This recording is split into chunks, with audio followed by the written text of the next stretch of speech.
Welcome back. Today we are breaking down a stunning development from inside Washington that has political insiders reeling. It centers around a devastating new book titled Regime Change by New York Times reporters Maggie Haberman and Jonathan Swan. But it's not just the contents of the book that are making waves, it's how the White House responded to it. Instead of dismissing the reporting as a pack of lies, top administration officials are making a historical, unprecedented accusation. They believe the reporters actually obtained direct audio recordings of highly sensitive meetings held inside the White House Situation Room. Think about how significant this is. Since Richard Nixon's era, Inside the West Wing books have been a staple of political journalism. Most famously, Bob Woodward has recreated high-level meetings for decades through extensive interviews. But no administration has ever accused journalists of smuggling out actual audio tapes from one of the most secure rooms on Earth. Axios reported that independent recording devices are strictly forbidden in the Situation Room. This means officials are terrified that someone on the inside was intentionally running a hidden recording device during sensitive policy debates. In an ironic twist, by accusing the reporters of having tapes, the administration has effectively certified that the explosive conversations detailed in the book are entirely accurate. So what were these deeply sensitive conversations about? The book details intense internal policy battles over the limits of presidential power. The first major revelation centers around a debate led by Stephen Miller to completely suspend a core constitutional right, Habeas Corpus.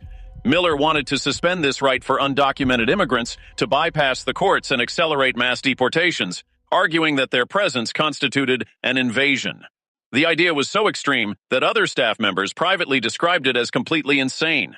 Staff Secretary William Scharf even drafted a firm pushback memo, reminding the team that the right to apply for habeas corpus dates back to the dawn of English common law, predating the Magna Carta of 1215, and was a foundational grievance of the American Revolution.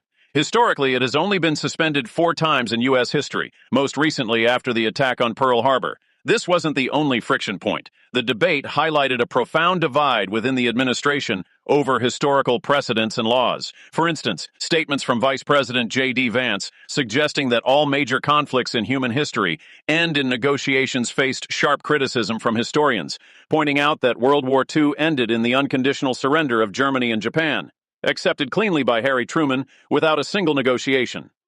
This brings us to the second major policy battle, the potential invocation of the Insurrection Act. Following a highly controversial incident in Minnesota, where federal agents fatally shot individuals who video evidence later showed posed no threat, the vice president argued it was time to swiftly deploy the American military onto domestic streets to crush local unrest and send a firm message. Once again, it fell to legal advisors like William Scharf to argue that the Insurrection Act simply did not fit the factual circumstances on the ground. While the debates over suspending habeas corpus and invoking the Insurrection Act ultimately broke up without definitive decisions, the book reveals a chilling consensus. These ideas were set aside, but never fully abandoned. Political observers warn that the Insurrection Act remains a loaded weapon in the executive toolkit. There are growing concerns that these expansive interpretations of presidential power could eventually be aimed at polling places in critical swing states like Georgia during high-stakes elections. As the contents of this